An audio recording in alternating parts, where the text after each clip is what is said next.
ابھی جو 3 آیات ہیں، ان 3 آیات کے اندر 3 الگ الگ باتیں ہیں، ان باتوں کو ذرا سمجھ لیا جائے، انشاءاللہ آسان ہو جائے گا۔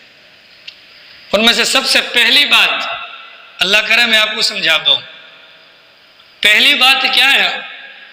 اللہ تعالیٰ نے فرمایا اِنَّا أَعْطَيْنَاكَ الْكَوْثَرَ، اے پیغمبر ہم نے آپ کو کوثر عطا کی۔ فیصل، اے پیغمبر ہم نے آپ کو کوثر عطا کی۔ کوثر کیا ہے؟ سرکار سے صحابہ نے پوچھا، سرکار یہ کوثر کیا ہے؟ رسول اکرم صلی اللہ علیہ وسلم نے فرمایا یہ جنت کی ایک نہر کا نام ہے، یہ جنت کی ایک نہر کا نام ہے۔ اب تھوڑا کوثر کے بارے میں کوئی تھوڑی سی تفصیلات سماعت فرما لیں۔ معراج کے موقع پر آسمانوں کے سفر میں رسول اکرم صلی اللہ تعالیٰ علیہ وسلم کو جنت کا معائنہ کروایا گیا۔ سرکار نے آ کر یہ حالات امت کے سامنے بیان کیے، میں نے کیا دیکھا، کیا کیا دیکھا، کیسا کیسا دیکھا، ساری باتیں دیکھی۔ اسی کے ضمن میں سرکار نے فرمایا تھا میں نے قریشی کا گھر دیکھا، میں نے ایک قریشی کا گھر دیکھا۔ پوچھا یہ کس کا گھر؟ کا قریشی کا۔ سرکار فرماتے ہیں کہ میں سمجھا کہ یہ میرا گھر ہے، لیکن مجھے بتلایا کہ نہیں، آپ کا نہیں، یہ عمر بن خطاب کا گھر ہے۔ اللہ کے نبی نے ساری باتیں بتلائیں۔ چنانچہ سرکار نے فرمایا کہ میں نے جنت کے اندر ایک نہر دیکھی، بڑی عجیب و غریب نہر دیکھی۔ عام دنیا کی جو نہر ہوتی ہے وہ زمین کی سطح پر چلتی ہے، وہ نہر جو میں نے دیکھی وہ موتیوں پر چل رہی تھی۔ اس کی تہ کے اندر مٹی نہیں تھی بلکہ کیا تھے؟ موتی تھے۔ دنیا کی نہر کے کناروں پر جو بند ہوتے ہیں وہ مٹی کے بنے ہوتے ہیں، اس نہر کو میں نے دیکھا، اس نہر کے اطراف پر موتیوں کے قبے اور خیمے وغیرہ بنے ہوئے تھے۔ میں نے پوچھا جبرائیل یہ کیا ہے؟ تو حضرت جبرائیل نے کہا سرکار یہ وہی نہر ہے کہ جو آپ کے رب نے آپ کو دی ہے، اور اس کا نام نہر کوثر ہے۔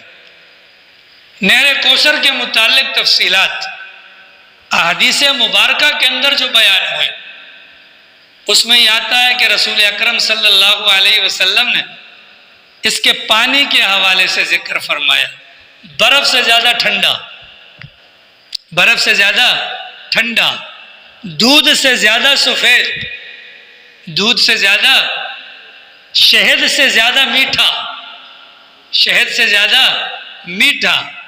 اس کے اندر مٹی کی جگہ پر جو موتی وغیرہ ہیں ان کے اندر جو خوشبو ہے، ان کے اندر جو خوشبو ہے وہ خوشبو مشک سے بھی زیادہ بہتر۔ عجیب و غریب ایک نہر اللہ نے بنائی، عام زمین والی نہروں کی طرح نہیں بلکہ الگ تھلگ نہر بنائی۔ یہ ہے جنت کے اندر، ٹھیک ہے۔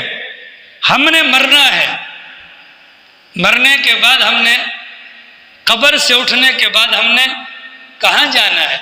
جنت میں۔ تو جنت میں جانے سے پہلے ایک اور مقام آتا ہے جس کو میدان محشر کہا جاتا ہے۔ اس میدان محشر کے اندر سارا کا سارا نظام ہوگا، میزان عدل قائم ہوگا، اعمال تلیں گے، سوالات کے جوابات ہوں گے۔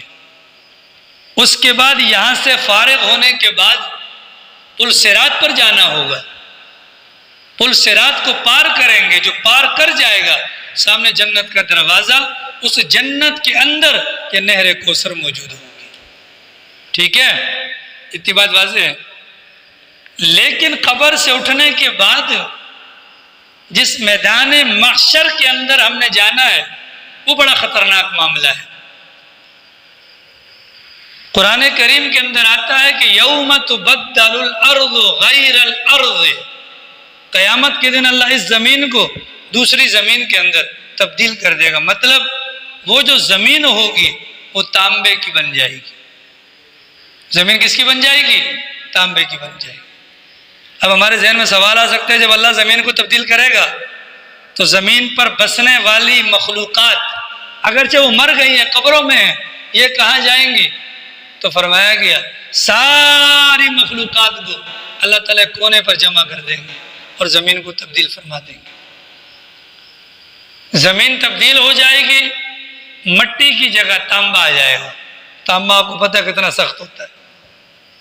اور سورج سوا نیزے پر آ جائے گا، سورج سوا نیزے پر آ جائے گا۔ شہر کراچی میں بسنے والے سورج کی تپش سے بخوبی واقف ہیں کہ جب درجہ حرارت 48 ہوتا ہے دم گھٹتا ہے، سانس لینا مشکل ہوتا ہے۔ حالانکہ ہم سے کروڑوں میل کی مسافت پر سورج موجود ہے، لیکن اس کے باوجود اتنی موٹی چھت کے نیچے بیٹھ کر بھی ہم اپنا پسینہ روک نہیں پاتے۔ یہ گرمی کس کی ہے؟ سورج کی ہے۔ ہم اپنے گھروں کے اندر انڈے ابالتے ہیں، چائے پکاتے ہیں، ہانڈیا کے نیچے آگ جلاتے ہیں، تو یہ جو آگ کی تپش ہوتی ہے اس کو تھرمامیٹر پر اگر ناپا جائے تو جب یہ تپش 100 ڈگری پر پہنچتی ہے، اس کے بعد پانی ہو یا تیل ہو یہ ابلنا شروع ہو جاتا ہے۔ یہ کیا ہوتا ہے؟ ابلنا شروع ہو جاتا ہے۔